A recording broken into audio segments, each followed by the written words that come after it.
بسم اللہ الرحمن الرحیم۔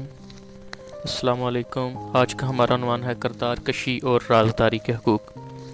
دنیا میں مقیم حضرت انسان نے جہاں جدت سے استفادہ حاصل کیا، وہیں اسے جدید طرز کے نقصانات بھی اٹھانے پڑے۔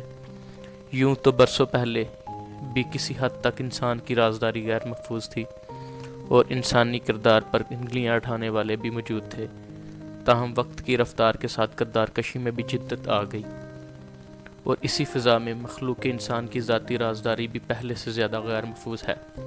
سوشل میڈیا کے غلط و بے جا استعمال نے انہیں پروان چڑھایا ہے۔ وقت کی رفتار دیکھیے، بنی نوع انسان اپنے ہی بنائے ہوئے گڑھوں میں دھنستا چلا جا رہا ہے۔ کردار کشی بنیادی طور پر کسی کے کردار پر انگلی اٹھانے کو کہتے ہیں۔ اس سے مراد کسی شخص، ادارے یا گروہ کی ساکھ کو نقصان پہنچانے کے لیے اس کے بارے جھوٹی افواہیں پھیلانا، الزامات عائد کرنا اور معلومات میں ہیرا پھیری کرنا وغیرہ ہے۔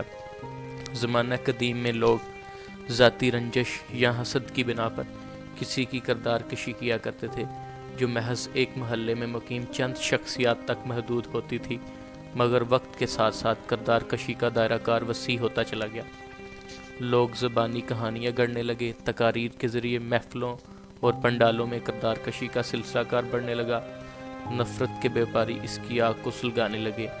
سلسلہ کار مزید بڑھا تو بات اشتہاروں اور خاکوں تک جا پہنچی۔ دور حاضر میں ان سب طریقوں کے ساتھ ساتھ ترمیم شدہ تصاویر اور ویڈیوز نے بھی لوگوں کی زندگیاں اجیرن بنا رکھی ہیں۔ موجودہ دور میں سستی شہرت حاصل کرنے کے لیے نامور شخصیات کی کردار کشی کا سلسلہ بھی جاری ہے۔ سوشل میڈیا اس کا محور ہے۔ گزشتہ روز ایک مشہور گلوکار کی اہلیہ بارے بھی جعلی ویڈیو گردش کرتی رہی، جسے بعض FIA نے جعلی قرار دے دیا۔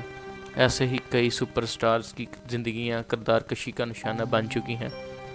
کردار کشی کا سلسلہ پوری دنیا کو لپیٹے ہوئے ہے، جس کی بدولت ہر سال ہزاروں گھر اجڑ رہے ہیں، زندگیاں ختم ہو رہی ہیں اور لوگ نفسیاتی بیماریوں کا شکار ہو رہے ہیں۔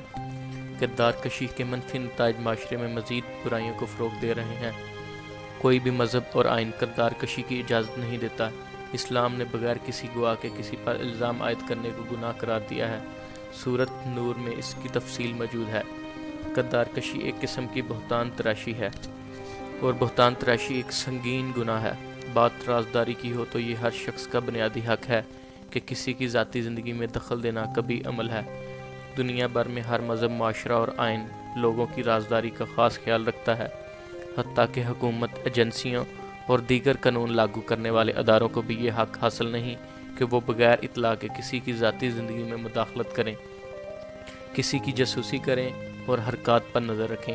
اگر کوئی ایجنسی یا ادارہ دہشت گردی کے خدشے میں کسی فرد کی معلومات حاصل کرے تو سوائے اپنے قانونی فرائض پورے کرنے کے اسے کوئی حق نہیں کہ وہ کسی کی ذاتی زندگی بارے کوئی انکشاف کرے۔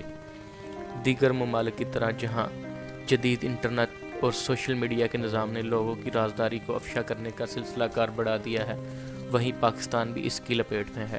سوشل میڈیا پر دوسروں کے اکاؤنٹ ہیک کر کے ان کی ذاتی تصاویر، میسیجز اور ویڈیوز شیئر کرنا جیسے معمول کا کام بن گیا ہے۔ ہر عام و خاص اس کی زد میں ہے۔ ہیکرز لوگوں سے باری رقوم اور دیگر ناجائز مطالبات کرتے ہیں۔ مطالبہ پورا نہ کرنے کی صورت میں صارفین کو معاشرے میں رسوائی کا سامنا کرنا پڑتا ہے۔ بہت سے لڑکے، لڑکیاں، سپر سٹارز، میڈیا پرسن، سیاستدان، عدلیہ حتیٰ کہ اساتذہ بھی اس کی لپیٹ میں آ چکے ہیں۔ اس نہ رکنے والے سلسلے نے سینکڑوں لوگوں کی زندگیوں کو اجیرن بنا رکھا ہے۔ متعدد جان کی بازی ہار چکے ہیں۔ پاکستان میں گزشتہ چند عرصے میں ایسے واقعات سامنے آ چکے ہیں جن میں سینماؤں، شاہراہوں اور دیگر سرکاری اور نجی مقامات پر لگے CCTV کیمروں سے بنی لوگوں کی ذاتی نوعیت کی ویڈیوز بھی شیئر کی گئیں۔ مانتے ہیں کہ سیف سٹی پروجیکٹ کے تحت جرائم روکنے اور مجرموں تک پہنچنے میں بہت مدد ملی، مگر ٹیکنالوجی کے غلط استعمال نے لوگوں کی زندگیاں داؤ پر لگا دی ہیں۔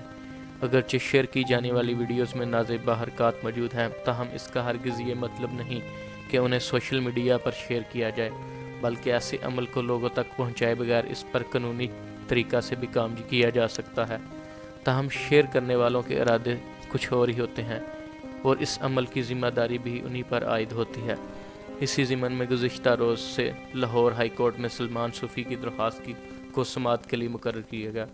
جس میں موقف اپنایا گیا کہ CCTV کی موجودگی میں لوگوں کی رازداری کو تحفظ فراہم کیا جائے اور باقاعدہ قانون سازی کی جائے۔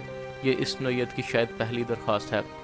امید ہے کہ اس درخواست کے ذریعے عدالت بہت سے معاملات کو حل کرنے کے لیے نہ صرف مثبت تجاویز فراہم کرے گی بلکہ عمل درآمد کے لیے احکامات بھی جاری کرے گی۔ آئے روز سوشل میڈیا جیسے واٹس ایپ، فیس بک، انسٹاگرام اور دیگر سماجی ایپس پر ہیکرز نت نئے سائبر حملے کرتے ہیں جس سے لوگوں کی ذاتی معلومات چوری کر کے انہیں بلیک میل کرتے ہیں۔ ایسی لاکھوں شکایات FIA سائبر ونگ میں زیر التوا ہیں جن پر عمل درآمد کے لیے لوگ منتظر ہیں۔ ہونا تو یہ چاہیے تھا سائبر جرائم کی بڑھتی شکایات کے ساتھ اس پر عمل درآمد کے لیے قانونی دائرہ کار بھی بڑھایا جاتا تاکہ زیر التوا معاملات انجام تک پہنچتے۔ پاکستان میں ایسے قوانین تو موجود ہیں مگر ان پر جدید تقاضوں کے تحت عمل درآمد وقت کی اہم ضرورت ہے، جس سے نہ صرف بلیک میلنگ کا مکروہ دندہ کم ہوگا بلکہ لوگوں کی زندگیاں بھی سہل ہوں گی۔ معاشرے پر بڑھتا ہوا نفسیاتی بوجھ بھی کافی حد تک کم ہو جائے گا۔ کردار کشی کے خلاف مؤثر کارروائی اور رازداری حقوق کا تحفظ ملک کی شہریت رکھنے والوں کا بنیادی حق ہے۔ امید کرتے ہیں کہ موجودہ حکومت ان معاملات میں جدید تقاضوں کے تحت ٹھوس عملی اقدامات کرے گی۔ بہت شکریہ۔ اللہ حافظ۔